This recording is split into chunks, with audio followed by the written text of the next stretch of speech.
Hi guys, this is gsn.com and I'm here with the unboxing of the Huawei Mate S. It was recently announced at IFA 2015 in Berlin, and today we're going to unbox it. So only a week ago it was officially announced, and today we already have it for testing. So Huawei Mate S is a phablet with a metallic body. It's slim and elegant, and just like the phone, the box is also slim and elegant. The handset has a 2.5D screen. So let's remove it from the case. Here we go. Comes with a 2.5D slightly curved screen, curved on the edges I mean, and the beautiful metallic body. Some people have said that this model looks like a HTC One. In my book, it's more beautiful than any HTC One model so far.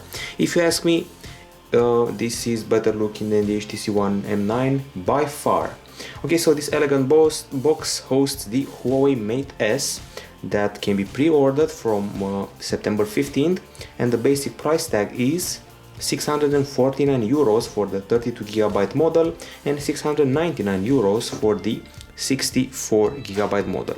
There will also be a 128GB model that will also get a Force Touch feature. Inside the box we find those very nice looking pair of headphones that remind me a bit of the Apple AirPods, but only a bit. Of course, the charger with a reasonable size, the USB cable right here, and this extra thingy that should include a metal key that sadly we lost, and it has a special cover here. From what I've heard, is made of leather. It also has a small screen here to let you see the notifications and things like that, and it's quite nice to the touch. Okay, so that's all that you can find inside the box. The usual headphones, the usual charger, USB cable, and this little extra accessory. Now it's time to get back to the phone itself. An elegant piece of work. Here we go again.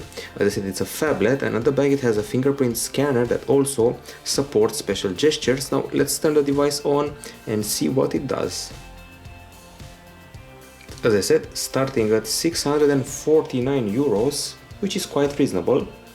It comes in gold, grey. It also comes in champagne, and obviously you can also get it in rose gold, because that's the most famous hue right now. It's a slim phone. It measures 7.2 millimeters in thickness, quite slim, and it weighs 156 grams. The back is slightly curved, and the screen you can see here is a 5.5-inch AMOLED Full HD with on-cell technology. The processor inside is an octa-core high silicon Kirin 935, and other specs included here are 32 or 64 gigabytes of storage, or 128 gigabytes in the special version, and we also get 3 gigabytes of RAM, LTE, GPS, GLONASS, and Bluetooth 4.0.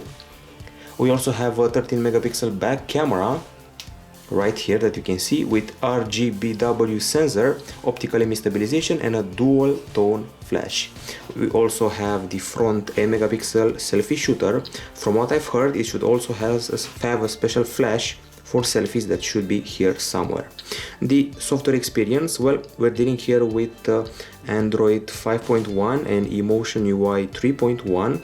Feels very familiar if you've seen our reviews of the Huawei P8, P8 Lite, and even the Honor phones. So familiar, as I said before. The battery is a 2700 mAh unit, and once again this fingerprint scanner can be used to swipe around the gallery and perform several gestures. Other things worth mentioning here is the fact that we got Force Touch on this model even before Apple announced it for the new iPhones, and only on the premium unit. Basically, the screen responds differently to various levels of pressure in various apps and features. There's also something called Knuckle Sense. Previously, you could use your knuckles for special drawings, captures, or screenshots on the screen. Now you can use your knuckles to crop pics, draw shapes to launch apps, and other things like that. Once again, I cannot guarantee there's a LED flash at the front for the camera, but the web says so, so we'll look into that and come back with a response. Let's see the camera UI. Very familiar to what we got on the Huawei P8 and P8 Lite, but with some extras. For example, document readjustment is a new option. Super Night is a familiar option that we already know. We also have Pro Camera, that offers a very nice setup here with a semi-circular design that reminds me of the Lumia phones.